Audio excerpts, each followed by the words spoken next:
तो दोस्तों आप लोग देख पा रहे होंगे हमारे साथ है टीआरई 3 में सेलेक्ट हुए टीचर। जी हाँ, आप तो कैंडिडेट नहीं रहे हैं, जैसा कि आप सिलेक्शन हो चुका है तो कैंडिडेट कहना उचित नहीं रहेगा, आप तो प्रॉपर टीचर हो चुके हैं। तो क्या आज आपकी काउंसलिंग हो चुकी है? जी। कौन सा स्लॉट था? स्लॉट 1। और आपका सिलेक्शन टीआरई 3 में हुआ है? जी जी। कौन से सब्जेक्ट से? मैथ। मैथ से। इसके पहले आपने टीआरई 1 या टीआरई 2 दिया था? जी टीआर 1 दिया था, लेकिन उसमें बोर्ड के गाइडलाइन के अनुसार बीएड वाले को बाहर कर दिया गया, जिस कारण से हम लोग नहीं हो पाया था। टीआरई 2 में 6 to 8 में हुआ था, मिडिल स्कूल में, मैथ्स एंड साइंस से ही। तो टीआरई 2 में भी आपका सिलेक्शन हुआ था? जी जी। मैथ साइंस में? जी। तो आपने ज्वाइनिंग किया था?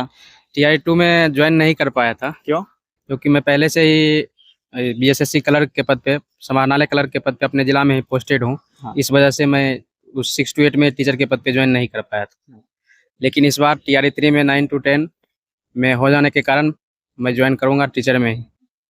तो थोड़ा आप बताना चाहेंगे कि जिससे हमारे दर्शकों को हेल्प हो सके कि आपने मैथ की तैयारी कैसे की, और 40 नंबर जीएस की भी, जी और जी। साथ ही साथ आपका 6 to 8 में भी हुआ है तो साइंस भी आपका अच्छा है, तो साइंस भी बता चलिएगा कि साइंस भी आपने कैसे तैयार किया। तो हम लोग पहले शुरुआत करेंगे कि आपने 40 नंबर जीएस की तैयारी कैसे की। सर जीएस के लिए तो अच्छा एनसीईआरटी सर, को ही प्रीफर किया जाता है। एक सेकंड रुकिए।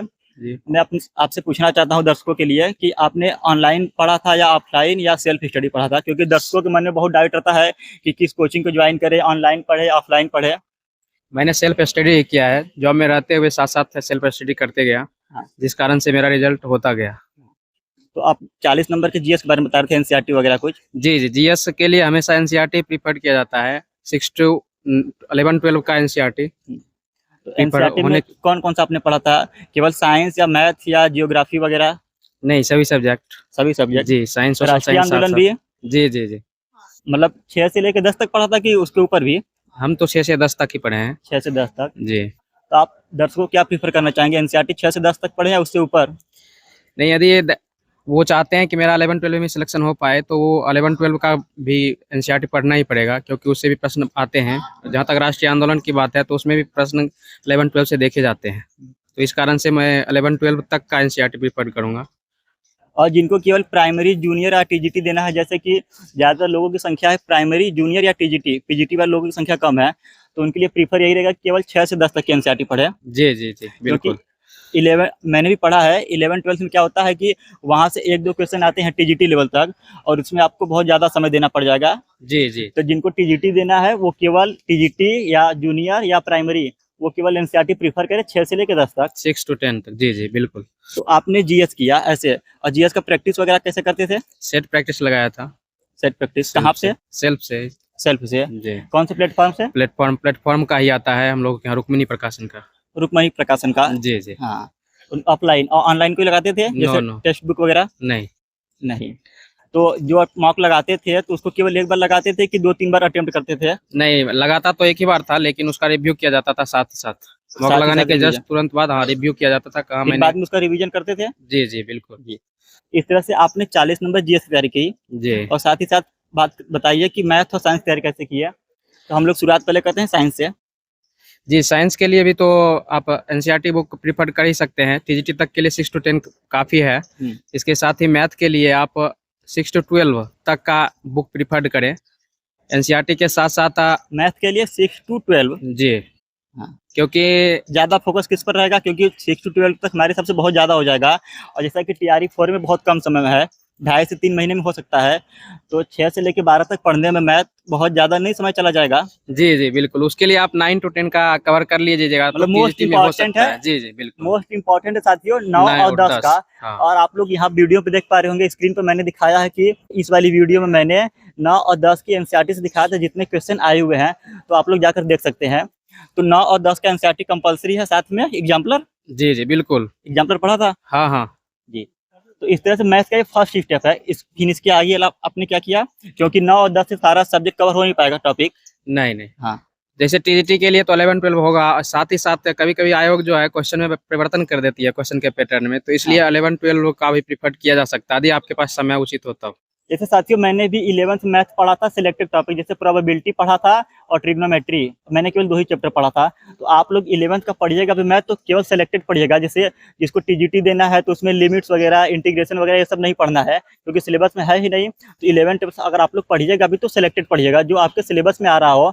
जैसे मैंने केवल प्रोबेबिलिटी और ट्रिग्नोमेट्री पढ़ा था, और TRE 3 में जो एग्जाम हुआ था मैथ साइंस का, जो कैंसिल हो गया था, वहाँ से 3 क्वेश्चन आए थे ट्रिग्नोमेट्री से, और सर्कल से भी, सॉरी सर्कल से नहीं, लाइन एंड एंगल से भी एक क्वेश्चन आया था 11th का, और TRE 3 एग्जाम में नहीं पूछा था। तो जरूरी नहीं कि आप लोग पढ़िए 11th, आप लोग तभी पढ़िएगा जब आपके पास समय बचे। TRE 3 में प्रोबेबिलिटी का प्रश्न था, तो इसलिए प्रोबेबिलिटी तो निश्चित रूप से देखा जाए। हाँ, और प्रोबेबिलिटी अच्छे लोगों को पूछता भी है। जी जी जी, 11-12 तक का निश्चित रूप से देखा जाए प्रोबेबिलिटी। तो चाहे मैथ तो चाहे साइंस, एनसीईआरटी तो पढ़ना जरूरी है। बिल्कुल और सर। जैसा अभी हम लोगों ने बात किया कि एनसीईआरटी पढ़ने से सारा सिलेबस नहीं कंप्लीट होगा।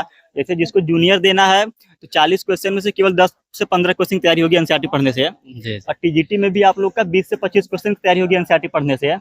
बाकी आप लोग आप कैसे पढ़े थे मैथ? इसके साथ लूसेंट का जीके का जो आता है नहीं, अभी हम लोग मैथ्स पे कर रहे हैं, तो बाकी मैथ के परसेंटेज, प्रॉफिट लॉस, अलजेब्रा, ये सब कहाँ से पढ़े थे? ये सारा सर 8 का, 8th की, जी 8 और तो नाव धारा ये सब। नाव धारा भी 8 में है। बाकी कोई ऐसे किसी टीचर से या किसी प्लेटफॉर्म से ऑफलाइन बैच या ऑनलाइन कभी पढ़े थे आपने? नो। अच्छा, नहीं, मतलब एनसीईआरटी पढ़ा और आपने प्रॉपर मार्क लगाया, जी जी और उन्हीं सब चीजों का बार बार रिवीजन किया। जी जी, रिवीजन करने से।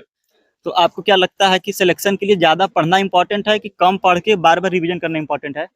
बार बार रिवीजन बहुत जरूरी है। हाँ, ऐसा नहीं कि आप पढ़ते रह जाए और रिवीजन ना हो पाए, तो वो फिर आपको नुकसान पहुंचाएगा। जैसा कि साथियों मैं भी आपको अपनी हर वीडियो में बताता हूँ कि सिलेक्शन के लिए ज़्यादा पढ़ना इंपॉर्टेंट नहीं है। ये मैं इसलिए बता रहा हूँ कि मैंने भी TRE 2 में बहुत ज़्यादा पढ़ा था और मार्क नहीं लगा था। इस समय एग्जाम में आया हुआ क्वेश्चन मैं नहीं कर पाया और मेरा सिलेक्शन TRE 2 में नहीं हो पाया था। इसलिए थोड़ा ही पढ़िए, पर उसको सॉलिड पढ़िए और साथ में साथ देते चलिए। ऐसा नहीं कि ज़्यादा पढ़ लिए फिर एग्जाम के समय रिविजन नहीं कर पाए, ऐसी पढ़ाई की कोई वैल्यू नहीं रह जाती है। और इस बात से आप एग्री करते हैं? बिल्कुल बिल्कुल। और साइंस आपने कैसे पढ़ा था? एनसीईआरटी हो गया 6 से जी। 10 तक, कि 11-12 का भी एनसीईआरटी पढ़ा था? नहीं, 6 से 10 तक। 6 से 10 तक। और इसके अलावा क्योंकि 6 से 10 तक मैंने भी पढ़ा है, उसमें सारा टॉपिक नहीं कवर होगा। उसके साथ वही लूसेंट का जो सामान्य अध्ययन वाला बुक आता है उसमें ही। तो जैसा देख सकते हैं साथियों, इन्होंने सिलेक्शन टीजीटी में भी ले चुका है और जूनियर में भी ले चुके हैं। TRE 2 में इनका सिलेक्शन जूनियर में हुआ था और TRE 3 में टीजीटी में हुआ था। और आप इनके बुक्स को देख पा रहे होंगे तो इन्होंने केवल एनसीईआरटी को फॉलो किया, साथ ही साथ लूसेंट को पढ़ा है। ज़्यादा ये किताबों के पीछे नहीं भागे, और प्लेटफॉर्म का ऑफलाइन जो बुक आती है मॉक टेस्ट वाली प्रैक्टिस सेट, वो ये देते थे ना? जी जी जी बिल्कुल। प्लेटफॉर्म का प्रैक्टिस सेट आता है, हाँ, उसी से टीजीटी वाला लगाया गया। इनका केवल 3 सोर्स था, एनसीईआरटी और जीएस के लिए लूसेंट साथ में रखे थे। सॉरी दोस्तों, आप लोग देख पा रहे हो कैमरा थोड़ा हिल पा रहा है, तो उसके लिए माफी चाहता हूँ।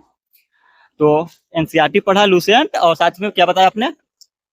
साथ में प्लेटफॉर्म का प्रैक्टिस सेट। प्लेटफॉर्म का प्रैक्टिस सेट। इन्होंने केवल 3 काम किया। अच्छा, सबसे इंपॉर्टेंट चीज, अब यूट्यूब के चक्कर में ज्यादा पढ़े, जैसे जो प्रैक्टिस सेट वगैरह आता है, मैराथन वगैरह आता है? नहीं नहीं, बिल्कुल नहीं। हाँ, जैसा कि मैंने क्या फील किया दोस्तों, जितने भी टीचर्स मैराथन कराते हैं, जैसे मान के राष्ट्रीय आंदोलन के मैराथन करा रहे हैं, तो आज भी कराएंगे, कल भी कराएंगे, परसों भी कराएंगे, और एग्जाम से 2 दिन पहले भी कराएंगे। इस तरह से बहुत ज्यादा टाइम लॉस होता है। आप लोगों को सिलेक्टेड अपना सोर्स रखना पड़ेगा, ज्यादा भटकना नहीं है। जी, ऑफलाइन सोर्स ही रखा जाए तो ज्यादा बेहतर है, क्योंकि मैराथन में क्या होता है, एक ही टॉपिक को कई कई घंटों तक दिखाया जाता है, जिस कारण से उससे सिलेक्टेड क्वेश्चन 1-2 मिल पाते हैं मुश्किल से। लेकिन यदि उसी के बदले हम ऑफलाइन सोर्स से पढ़ लें उसके बदले, तो ज्यादा अटेम्प्ट कर पाएंगे। और ऑफलाइन पढ़ने से, बुक से पढ़ने से फायदा क्या रहता है ना, कि आप चीजों की एक बार पढ़ ले, 2 बार 3 बार रिवीजन कर लेंगे, फिर आपकी चीजें याद हो जाती हैं।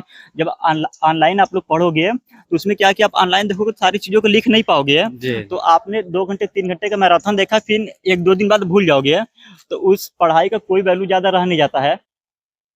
जी, है कि नहीं? बिल्कुल बिल्कुल। और कोई मेरे दर्शकों को देना चाहेंगे सलाह? आप तैयारी में लगे रहें और एनसीईआरटी बुक तो हमेशा प्रीफर करें, साथ ही रिवीजन करते रहें। जिस टॉपिक को आप पढ़े उसका रिवीजन जरूर करें। रिवीजन नहीं करने से आप वहाँ पे अपने आप को नुकसान पहुंचाएंगे। और मॉक लगाते रहिएगा। जैसे आप शुरुआत में तैयारी आपकी पूरी कंप्लीट नहीं हुई है, तो आप क्या करिए, हफ्ते में केवल 1-2 मॉक लगाइए। जैसे जैसे आपकी आगे तैयारी बढ़ रही है तो 2 से 3 बढ़ाइए, और एग्जाम से 1 महीने पहले आप लोग 1 मॉक डेली लगाइए फुल लेंथ का, फिर उसका प्रॉपर एनालिसिस करिए। इस तरह से सेलेक्ट हो पाएंगे आप लोग। जिनको भी TRE 4 देना है, आप लोगों के लिए शुभकामनाएं। और साथ ही साथ आप क्या कहना चाहेंगे TRE 4 के लिए? TRE 4 के सभी अभ्यर्थियों को मेरी तरफ से अग्रिम शुभकामनाएं। और वो तैयारी में लग जाएं, क्योंकि नोटिफिकेशन आने ही वाली है। तो धन्यवाद। साथियों, आज हमने इनका इंटरव्यू लिया। सर, आपका नाम नहीं पूछ पाए। मैं मोहन कुमार बेगूसराय डिस्ट्रिक्ट से हूँ, मुझे औरंगाबाद डिस्ट्रिक्ट अलॉट हुआ है। जैसा कि आप लोग देख सकते हैं, मोहन सर हमारे साथ हैं, बेगूसराय से हैं और औरंगाबाद इनको अलॉट हुआ है। तो दर्शकों, अगर आपका कोई सवाल हो तो नीचे कमेंट करें। मिलते हैं अगले वीडियो में, तब तक के लिए धन्यवाद। धन्यवाद सर आपका भी। धन्यवाद। बहुत बहुत धन्यवाद आपका। धन्यवाद।